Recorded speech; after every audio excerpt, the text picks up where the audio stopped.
Pasífae era una gran diosa de la luna, al igual que su hermana Circe y su tía Hécate, pero cometió el error de ofender a la diosa Afrodita, y ésta la castigó haciéndola sentir una lujuria desmedida, pero no hacia ninguno de los dioses o mortales, sino hacia un hermoso toro blanco, poderoso y brillante como el mismo sol. Su hermano era Eetes, rey de la Cólquide por designio de los dioses, y sus padres fueron el titán Helios y la Oceánide Perseis, a la que todos llamaban la ninfa de Creta. Su juventud transcurrió plácidamente en la isla de Ea. Allí, junto a su hermana Circe, instruía a su sobrina Medea en las artes de la hechicería, la herboristería y la medicina. Pasado un tiempo, Pasífae y Medea regresaron a su palacio de la Cólquide, donde las esperaba el rey Eetes. Allí transcurrieron los días hasta que un día, por designio divino, Pasífae fue entregada en matrimonio al rey Minos de Creta.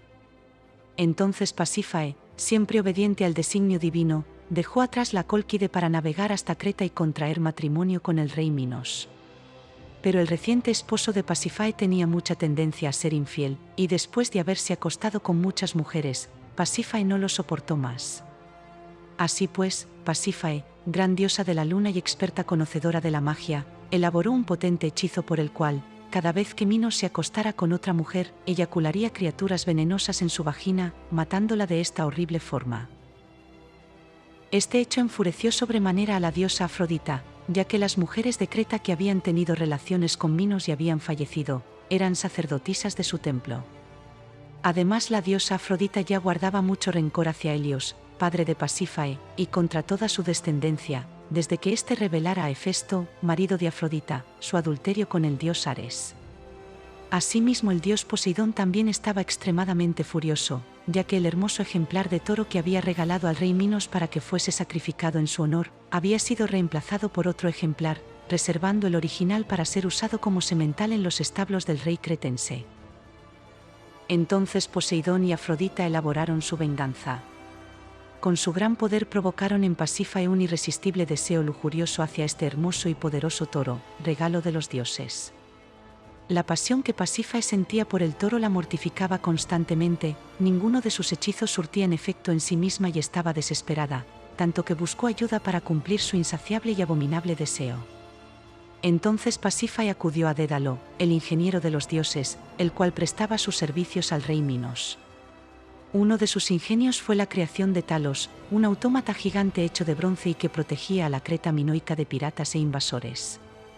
Según se cuenta, el gigante rodeaba las costas de la isla 3 veces al día.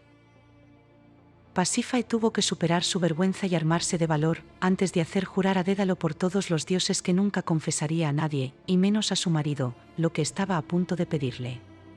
Pasífae confesó a Dédalo que estaba presa de una extraña enfermedad, un deseo desmedido que la embargaba, la lujuria por un toro. Entonces Dédalo, siempre con la intención de ayudarla, se ofreció para construir una hermosa vaca mecánica, para acercarse de esta forma al toro de Poseidón, y que Pasífae pudiera al fin satisfacer su deseo más anhelado. Dédalo usó madera animada con magia divina, y envuelta en piel de bovino para crear su ingenio.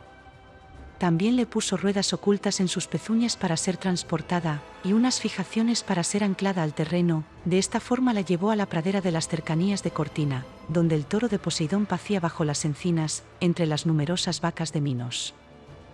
Más tarde, después de enseñar a Pasífae cómo se abrían las portezuelas corredizas situadas en la parte trasera de la vaca, y a entrar en ella con las piernas metidas en los cuartos traseros, Dédalo afirmó las ruedas al suelo y se retiró discretamente.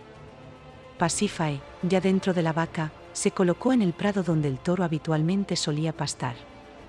El poderoso toro blanco no tardó en acercarse y montar a la vaca, teniendo relaciones sexuales con esta, como si fuera una vaca real.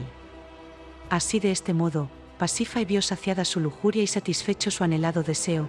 Fruto de esta unión nacería a su tiempo el Minotauro, monstruo con cabeza de toro y cuerpo humano a quien llamaron Asterión.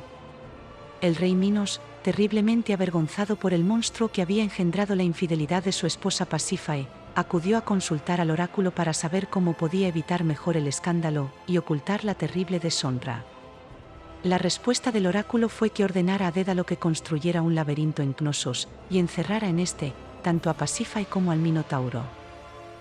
Pero el Minotauro exigía sacrificios humanos, y cada año 7 doncellas y 7 muchachos, deberían ser ofrecidos para ser devorados por el monstruoso Minotauro. Estos jóvenes procedían de Atenas, debido a una condición impuesta por el rey Minos, tras la expedición militar de este contra los griegos para vengar la muerte de su hijo Androgeo, el cual fue asesinado por los atenienses durante la celebración de unos Juegos Olímpicos. El rey Minos utilizó la excusa de la muerte de su hijo para lanzar su poderosa flota contra las costas de Grecia, conquistando Mégara y condenando con el aislamiento a Atenas, que sufrió el azote del hambre y las epidemias. Los atenienses realizaron sacrificios humanos para tratar de que las divinidades aliviaran sus males, pero como no tuvieron resultado consultaron al oráculo, y éste les aconsejó que aceptaran lo que les propusiera Minos, si querían acabar con la guerra. Así pues, los atenienses aceptaron el humillante tributo que les impuso el rey de Creta para firmar la paz. Cada año debían enviar 7 hombres jóvenes y 7 doncellas para que fueran devorados por el Minotauro del laberinto, el lugar de donde nadie que entrara conseguía salir. Hasta que un día, para librar a la ciudad de esta carga, el joven y valiente Teseo, hijo único de Egeo rey de Atenas, se presentó voluntariamente en el tercer envío ante su padre para que le permitiera ser parte de la ofrenda, y lo dejara acompañar a las víctimas, para poder de esta manera enfrentarse al Minotauro. Una vez allí, Ariadna, la hija de Minos y Pasífae, se enamoró de Teseo a primera vista y le ofreció su ingeniosa ayuda, un ovillo de hilo dorado que estaba hilando. Este hilo serviría a Teseo de guía, y siguiéndolo lograría finalmente salir del laberinto.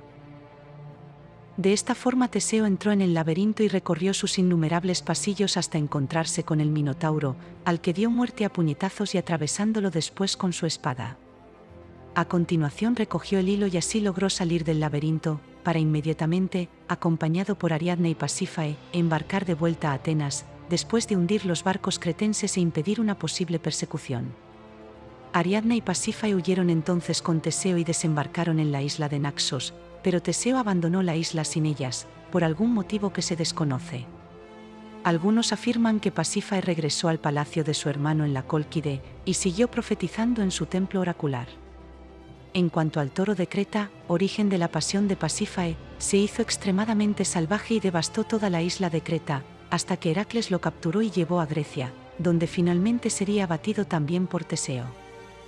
De esta manera terminó la historia de Pasífae, hermosa diosa de la luna, hechicera maldecida por una magia más grande que la suya, la que desplegaron sobre ella la poderosa diosa Afrodita y el temible dios Poseidón. Los dioses del Olimpo podían llegar a ser muy crueles y despiadados con los mortales, pero aún lo eran más entre ellos mismos, no perdonaban las afrentas ni los desaires de otros dioses, y mucho menos el de los mortales. Pasífae, al igual que su hermana Circe, sufrieron en sus vidas la cruel e implacable venganza, a menudo provocada por antiguas disputas no resueltas, entre sus semejantes los dioses olímpicos.